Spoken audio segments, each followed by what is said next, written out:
जोरू का गुलाम। एक बार की बात है, राजा अकबर व बीरबल दरबार में बैठे कुछ अहम मामलों पर चर्चा कर रहे थे। तभी बीरबल ने अकबर से कहा, मुझे लगता है कि ज़्यादातर पुरुष जोरू के गुलाम होते हैं और अपनी पत्नियों से डर कर रहते हैं।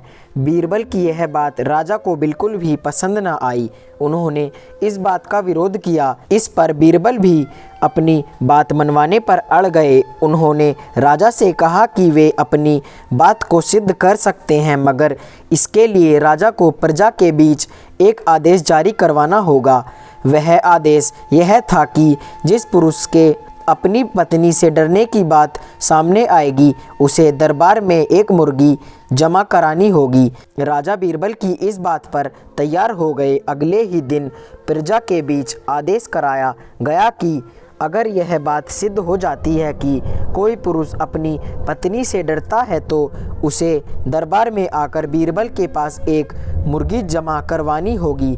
फिर क्या था, देखते ही देखते बीरबल के पास ढेरों मुर्गियां इकट्ठा हो गई और सैकड़ों मुर्गियां महल के बगीचे में घूमने लगी। अब बीरबल राजा के पास पहुंचे और बोले, महाराज, महल में इतनी मुर्गियां इकट्ठा हो गई हैं कि आप एक मुर्गी खाना खोल सकते हैं, इसलिए अब आप इस आदेश को वापस ले सकते हैं।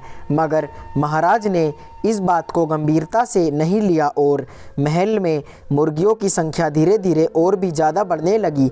इतनी अधिक मुर्गियां महल में जमा हो जाने के बाद भी जब राजा अकबर बीरबल की बात से सहमत नहीं हुए, तो बीरबल ने अपनी बात सिद्ध करने के लिए एक नया उपाय निकाला।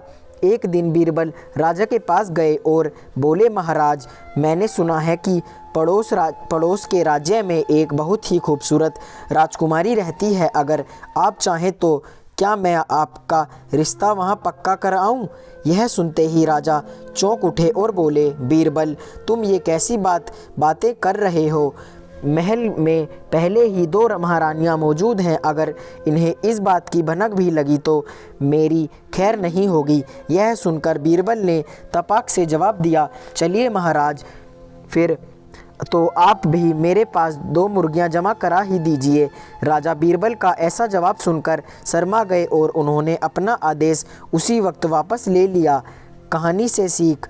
अकबर बीरबल की इस कहानी से हमें यह शिक्षा मिलती है कि बातों की चतुराई से हम किसी भी बात को मनवा सकते हैं। ज़रूरत है तो बस बीरबल की तरह चतुराई से अपना पक्ष रखवाने की। धन्यवाद।